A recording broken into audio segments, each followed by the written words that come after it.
تفسیر میں لکھا ہے کہ جب سارے مخلوق کو اٹھایا جائے گا اور جس مخلوق نے جس مخلوق سے بھی ظلم کیا اس کا بدلہ دلوایا جائے گا، کیونکہ یہ تو بدلے کا دن ہے، یوم الدین ہے، جزا کا اور سزا کا دن ہے۔ تو ایک بکری جس کے سینگ تھے اور جس بکری کے سینگ نہیں تھے، اور اس سینگ والی بکری نے اس بغیر سینگ والی بکری کو مارا ہوگا نا، یہ تو بدلہ ہی نہیں لے سکتی تھی دنیا میں، اس کے سینگ تھے ہی نہیں، تو اس دن اس کو سینگ دیے جائیں گے، تم بدلہ لو، سب کا بدلہ دلوایا جائے گا، اور پھر ساری مخلوق کو مٹی بنا دیا جائے گا۔ جنت جہنم صرف انسان اور جنات کے لیے۔ تو یہ جب شخص دیکھے گا نا، او یہ تو میں نے یہ کیا، یہ کیا، یہ کیا، یہ کیا، وہ کہے گا یا لیتنی کنت ترابا، کاش میں بھی مٹی ہوتا۔ لیکن مٹی نہیں ہوگا اس دن دو ہی جگہ میرے بھائیو، یا جنت ہے یا جہنم ہے۔ تو عقل مند کون ہے کہ جتنے بھی اس دن یا لیتنی، کاش یہ ہو جائے، کاش آج وہ ہو جائے، تو عقل مند وہ ہے جو کہ اس دنیا میں اپنے محاسبہ کرے اور اللہ سے معافی مانگ کے توبہ کر کے آج اپنے آپ کو ٹھیک کر کے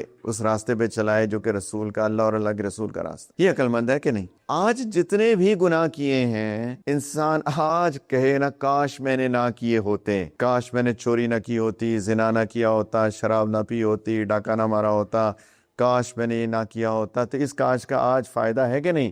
آج ہے، کیونکہ یہ کاش ندامت کی کاش ہے نا، کاش، وش، یا لیتنی، یا لیتنا، یہ ندامت کی کاش ہے۔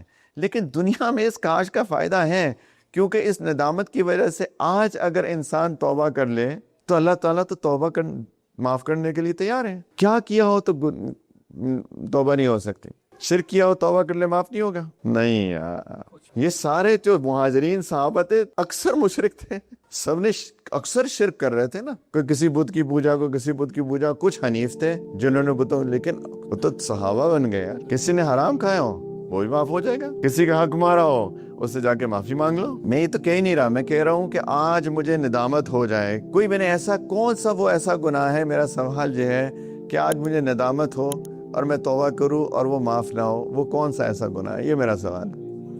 کچھ بھی نہیں ہے۔